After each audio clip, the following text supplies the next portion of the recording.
Ya, halo pemirsa, Anda menyaksikan Breaking News bersama saya Prasetyo Wibowo, di mana pemerintah saat ini tengah mengumumkan paket kebijakan ekonomi terkait dengan kenaikan pajak pertambahan nilai atau PPN 12% pada hari ini. Stimulus yang sudah disiapkan oleh pemerintah yang pada dasarnya sebetulnya program LCEV ini sudah diatur dalam Permen 36 ya, tahun 2021, termasuk untuk hybrid, termasuk di dalamnya ada pengaturan mengenai nilai TKDN yang harus menjadi kriteria dari peserta program ini. Juga dilaporkan bahwa pada tahun 2024 ya, ada 3 perusahaan yang memberikan komitmen akan membangun fasilitas produksi atau pabrik di Indonesia untuk otomotif, ya khususnya untuk EV, yaitu yang pertama BYD, yang kedua Citroen, dan yang ketiga Ion. Dan oleh sebab itu ketiga perusahaan tersebut, ketiga merek tersebut ini akan menikmati insentif stimulus yang tadi disampaikan oleh Pak Menko dan Ibu Menteri Keuangan, biaya masuk 0% dan PPN BMDTP 15%. Dan kalau kita melihat ini upaya pemerintah juga memberikan signal ya kepada investor bahwa sebetulnya regulasi yang ada di Indonesia itu cukup kompetitif, termasuk hal-hal yang berkaitan dengan insentif dan stimulus, sehingga ini juga inline dengan upaya pemerintah untuk menjadikan Indonesia sebagai hub dari produksi KBLBB di ASEAN dengan skema pembiayaan industri padat karya, di mana tujuannya tentu untuk mendukung kebutuhan pembiayaan dalam upaya merevitalisasi mesin, dan ini sangat penting karena mesin itu kunci agar proses produksi kita lebih efisien dan juga meningkatkan produktivitas. Dan juga kredit investasi, ya ini yang disiapkan oleh pemerintah untuk mengakomodir kebutuhan kredit modal kerja dengan subsidi 5%. Itu aja yang dapat kami highlight, Pak Menko. Terima kasih. Terima kasih Pak Menteri Perindustrian. Selanjutnya kami persilakan Pak Menteri Ketenagakerjaan. Baik, terima kasih Pak Menko. Saya hormati Bapak Ibu Menteri dan Wakil Menteri dan teman-teman media. Saya ingin menekankan kembali dan sedikit menambah terkait dengan paket kebijakan ekonomi terkait dengan ketenagakerjaan. Jadi ada 3. Yang pertama, tadi seperti disampaikan oleh Ibu Menkeu, PPh pasal 21 DTP untuk pekerja sektor padat karya. Itu adalah pekerja mendapatkan insentif dengan gaji sampai Rp 10 juta per bulan khusus untuk pekerja sektor padat karya. Yang kedua, dukungan bagi pekerja yang mengalami PHK. Kami pekerja yang mengalami PHK, kita akan memberikan stimulus baik materi ataupun non-materi. Pertama adalah dukungan jaminan kehilangan pekerjaan atau JKP berupa manfaat tunai 60% flat dari upah selama 6 bulan, manfaat pelatihan sebesar 2,4 juta rupiah, dan kemudahan akses informasi pekerjaan. Selain itu juga kemudahan akses program prakerja. Dengan ini kita mengharapkan para pekerja bisa meningkatkan peluangnya untuk bekerja kembali dengan memanfaatkan klaim manfaat JKP. Selain itu juga untuk mempertahankan daya beli pekerja saat ter-PHK. Dan yang ketiga adalah relaksasi atau diskon sebesar 50% iuran JKK bagi sektor padat karya. Dengan total jumlah pekerja itu sekitar 3,76 juta pekerja. Dan kami ingin pastikan bahwa pemberian relaksasi atau diskon ini tidak akan mempengaruhi pemberian manfaat oleh BPJS Ketenagakerjaan kepada pekerja. Itu tambahan dan sedikit penekanan terkait dengan aspek ketenagakerjaan. Terima kasih Pak Menko. Terima kasih Pak Menteri Tenaga Kerja. Selanjutnya kami persilakan Menteri UMKM Pak Maman Abdurrahman. Tes. Ya. Terima kasih Pak Menko. Saya ingin menambahkan dan menyempurnakan saja apa yang sudah disampaikan oleh Pak Menko dan Ibu Menteri Keuangan terkait mengenai insentif terhadap penggiat-penggiat UMKM. Yang pertama, alhamdulillah untuk para penggiat UMKM diberikan insentif perpanjangan waktu PPh 0,5% dari gross dengan pertambahan waktu 1 tahun. Yang ingin kami sampaikan bahwa perpanjangan waktu 1 tahun ini bagi para penggiat UMKM yang sudah menjalani insentif PPh ini selama kurang lebih 7 tahun berdasarkan PP nomor 55 tahun 2022. Apabila ada penggiat UMKM yang baru menjalankan insentif ini kurang lebih 2 tahun, masih memiliki rentang waktu kurang lebih 5 tahun ke depan. Artinya insentif PPh 0,5% ini berlaku selama 7 tahun. Nah, pertanyaannya insentif yang sekarang diberikan perpanjangan 1 tahun ke depan adalah bagi penggiat UMKM yang memang sudah mendapatkan insentif ini selama 7 tahun. Jadi masih diberikan perpanjangan 1 tahun lagi. Jadi kurang lebih jadi 8 tahun. Namun bagi para penggiat yang tadi saya tegaskan sekali lagi, bagi para penggiat-penggiat UMKM yang baru menjalankan insentif ini kurang lebih 2 tahun, masih memiliki rentang waktu perpanjangan kurang lebih 5 tahun. Kenapa seperti itu? Karena semangatnya tadi sudah disampaikan oleh Ibu Menteri Keuangan, ada semangat prinsip asas keadilan. Dan kami dari Kementerian UMKM pun menambahkan penambahan semangat pembinaan. Karena harapan kami dengan adanya insentif ini, seluruh saudara-saudara kita, para penggiat-penggiat UMKM, diberikan insentif selama 7 tahun dengan harapan ke depan setelah 7 tahun mereka bisa naik kelas dan tumbuh untuk bisa mandiri. Itu yang pertama. Lalu yang kedua yaitu bagi para penggiat UMKM yang omset pendapatannya di bawah 500 juta, totally tidak mendapatkan PPh 0,5% alias dibebaskan. Dan yang kedua, saya ingin sampaikan dari paket insentif PPN yang dibebaskan kurang lebih 265,6 triliun tersebut, kita lihat dari paket PPN bahan makanan itu pun memberikan dampak positif terhadap UMKM karena PPN yang dibebaskan terhadap bahan makanan seperti beras, jagung, kedelai, gula, susu segar, kacang-kacangan, dan juga di sektor perikanan, itu pun didapatkan kemanfaatan bagi penggiat UMKM yang memang bergerak di sektor perdagangan bahan-bahan pokok tersebut. Lalu terkait PPN yang dibebaskan di sektor transportasi pun, itu pun mendapatkan kemanfaatan juga dari penggiat-penggiat UMKM. Serta yang bergerak di jasa pendidikan kesehatan dan sektor jasa keuangan. Artinya hampir kurang lebih paket insentif 265 triliun yang disampaikan oleh Ibu Menteri Keuangan tadi, kurang lebih hampir 95% insentif itu dinikmati oleh para penggiat-penggiat UMKM yang tersebar di seluruh Indonesia. Oleh karena itu berdasarkan kebijakan ini kami meyakini insya Allah terhadap kebijakan PPN penambahan 1% ini cukup bisa mengamankan sektor ekonomi menengah dan ke bawah.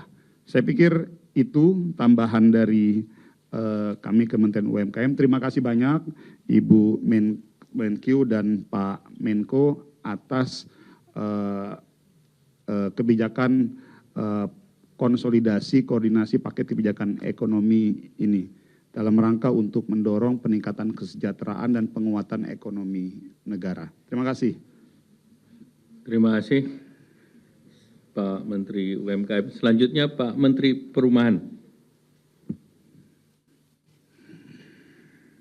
Terima kasih Bapak Menko, Ibu Menkyu, rekan-rekan menteri dan para pejabat lainnya.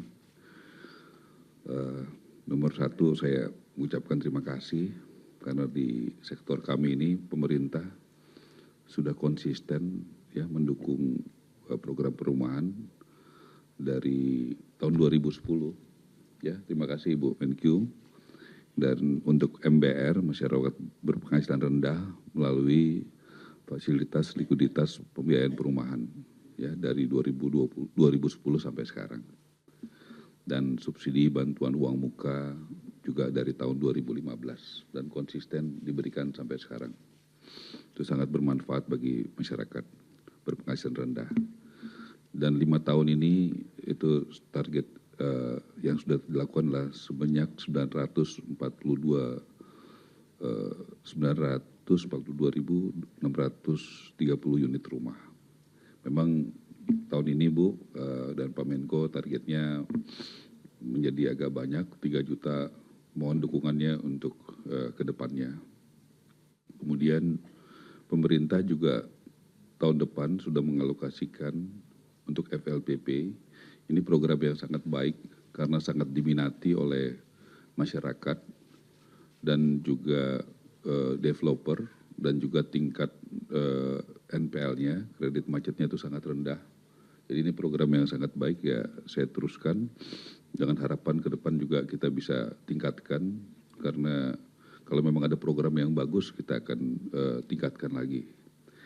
Kemudian juga kami melihat bahwa dari apa yang disampaikan tadi, pemberian bagaimana insentif itu sudah jelas berpihak kepada kepentingan masyarakat kecil, karena dengan adanya 2 miliar ke bawah itu sudah diberikan free, itu sangat membantu. Dan juga untuk sampai 5 miliar itu akan juga diberikan dengan tahapan-tahapan yang sudah diatur oleh Ibu Menteri Keuangan. Kemudian juga kami laporkan sampai per hari ini kami dalam 2 bulan ini berkat dukungan Bapak Presiden, Bapak Menko dan Menteri Keuangan, kami sudah membangun dan menyerahkan kepada masyarakat sekitar 30.000 unit rumah per hari ini. Dan itu mayoritas dari KPR BTN yang didukung oleh dukungan dari kebijakan-kebijakan negara.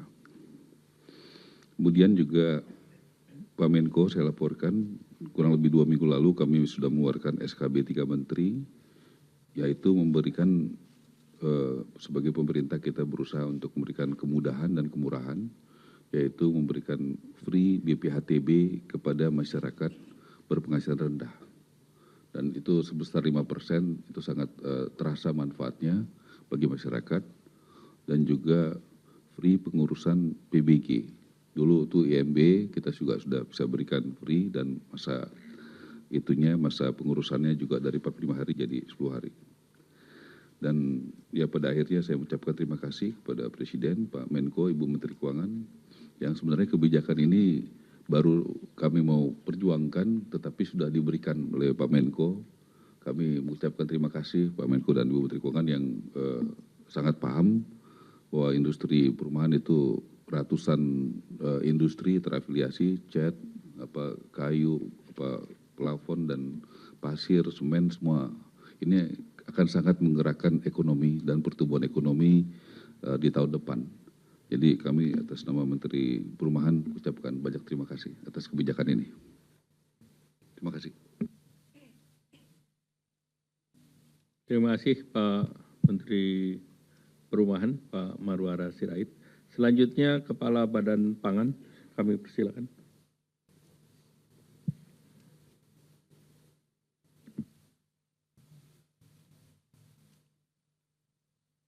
Bismillahirrahmanirrahim. Assalamualaikum warahmatullahi wabarakatuh. Seizin Pak Menko, Bu Menteri Keuangan, Bapak Ibu Menteri, dan Kepala Lembaga, para dirut.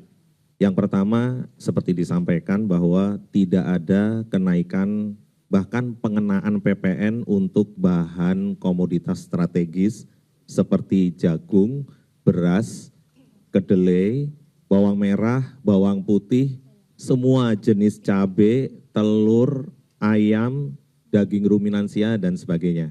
Jadi tidak ada pengenaan, karena kemarin Bu Menkyu izin ada yang menanyakan apakah komoditas strategis, jadi tidak ada. Ya. Yang kedua, bantuan pangan di bulan Januari dan Februari, ini sudah diperintahkan juga oleh Pak Presiden kemarin, seizin Bu Menkyu, Pak Menko Pangan, ya, bahwa Badan Pangan Nasional akan menugaskan Bulog untuk menjalankan bantuan pangan beras untuk 16 juta PBP atau penerima bantuan pangan A10 kilo. Demikian, terima kasih Pak Menko. Selama 2 bulan, Januari dan Februari 2025. Terima kasih Pak Kepala Badan Pangan, Pak Arief.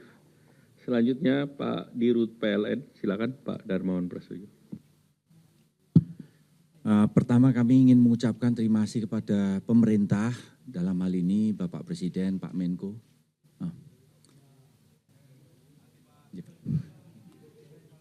Assalamualaikum warahmatullahi wabarakatuh. Pertama-tama kami ingin mengucapkan terima kasih kepada pemerintah, dalam hal ini Bapak Presiden, Pak Menko, Bu Menkyu, dan para Bapak Ibu Menteri semuanya di sini.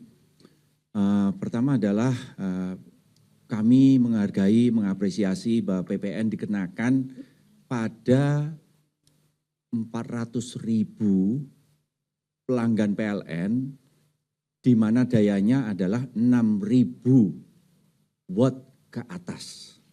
Dengan total jumlah pelanggan rumah tangga adalah 84 juta, maka yang bebas PPN dari tarif listriknya adalah 99,5%. Sedangkan PPN untuk listrik, tarif listrik dikenakan hanya pada 0,5% pelanggan rumah tangga kami atau pelanggan yang terkaya dari desil yang ada dalam struktur pelanggan kami. Kemudian kedua, kami mengapresiasi, menghargai adanya diskon 50% tarif listrik untuk 2.200 watt ke bawah. Dan ini menyasar pada 81,4 juta pelanggan kami yang terdiri dari 24,6 juta pelanggan 450 watt, kemudian ada 38 juta pelanggan 900 watt, ada 14,1 juta pelanggan 1.300 watt, dan ada 4,6 juta pelanggan 2.200 watt. Artinya dari total pelanggan rumah tangga kami adalah 84 juta, ini menyasar pada 97% diskon 50% pelanggan rumah tangga kami untuk bulan Januari dan bulan Februari. Tentu saja ini berkah karena ini mengurangi beban saudara-saudara kita dan juga meningkatkan daya beli masyarakat. Dan untuk itu kami PLN siap menjalankan berkah amanah dari pemerintah ini.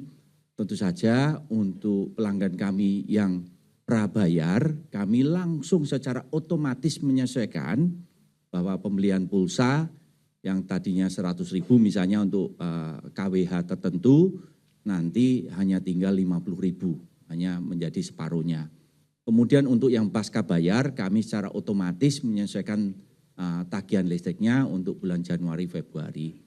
Dan tentu saja kalau ada pertanyaan mengenai ini, kami sudah mempersiapkan WhatsApp number 08777 11 12 123. Saya ulangi lagi, 08777 11 12 123. Sekali lagi kami mengucapkan terima kasih, apresiasi luar biasa. Ini berkah bagi pelanggan PLN yang mendapatkan bukan hanya PPN-nya dibebaskan untuk pelanggan 99,5% dari pelanggan kami, dan juga ada diskon 50% untuk 97% pelanggan kami untuk bulan Januari, Februari. Matur sembah nuwun. Wassalamualaikum warahmatullahi wabarakatuh. Terima kasih Pak Dirut PLN. Selanjutnya terakhir Pak Dirut BPJS Ketenagakerjaan. Baik, terima kasih. Bismillahirrahmanirrahim. Assalamualaikum warahmatullahi wabarakatuh. Yang saya hormati Pak Menko, Ibu Menteri Keuangan, Bapak Menteri.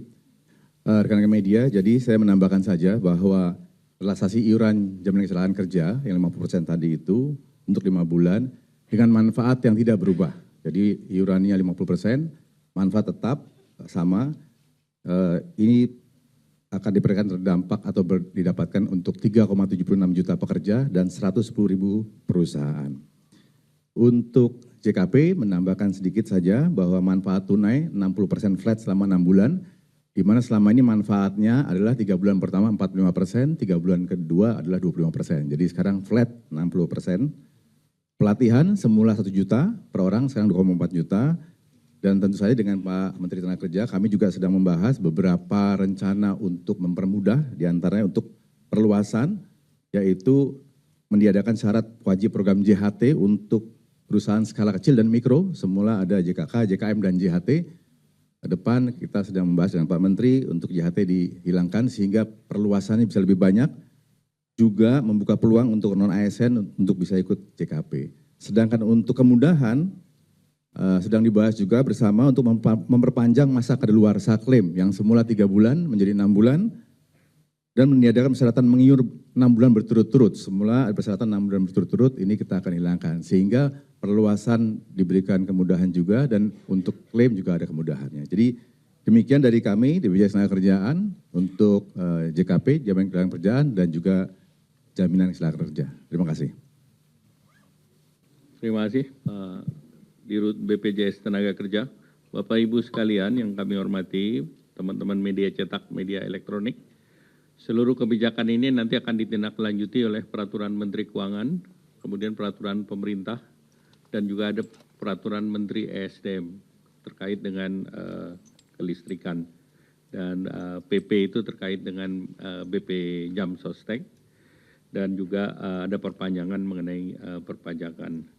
Kemudian tadi disampaikan peningkatan pendapatan negara di sektor pajak itu penting untuk mendorong program Astacita dan prioritas Bapak Presiden, baik untuk kedaulatan dan resiliensi di bidang pangan dan ketahanan kedaulatan energi. Di samping itu juga tentu penting untuk berbagai program infrastruktur, pendidikan, kesehatan, perlindungan sosial, dan juga program terkait dengan makanan bergizi. Nah, kebijakan perpajakan juga tadi sudah disampaikan, menjunjung prinsip adil, gotong royong, dan mensejahterakan masyarakat. Dan sekali lagi disampaikan bahwa paket ini dirancang untuk melindungi masyarakat, mendukung pelaku usaha, utamanya UMKM dan padat karya, menjaga stabilitas harga serta pasokan bahan pokok, dan ujungnya seluruhnya untuk kesejahteraan masyarakat, dan ini diberlakukan 1 Januari 2025. Jadi sekali lagi ini seluruhnya berlaku 1 Januari 2025. Demikian, saya pikir sudah cukup jelas. Terima kasih. Wassalamualaikum warahmatullahi wabarakatuh.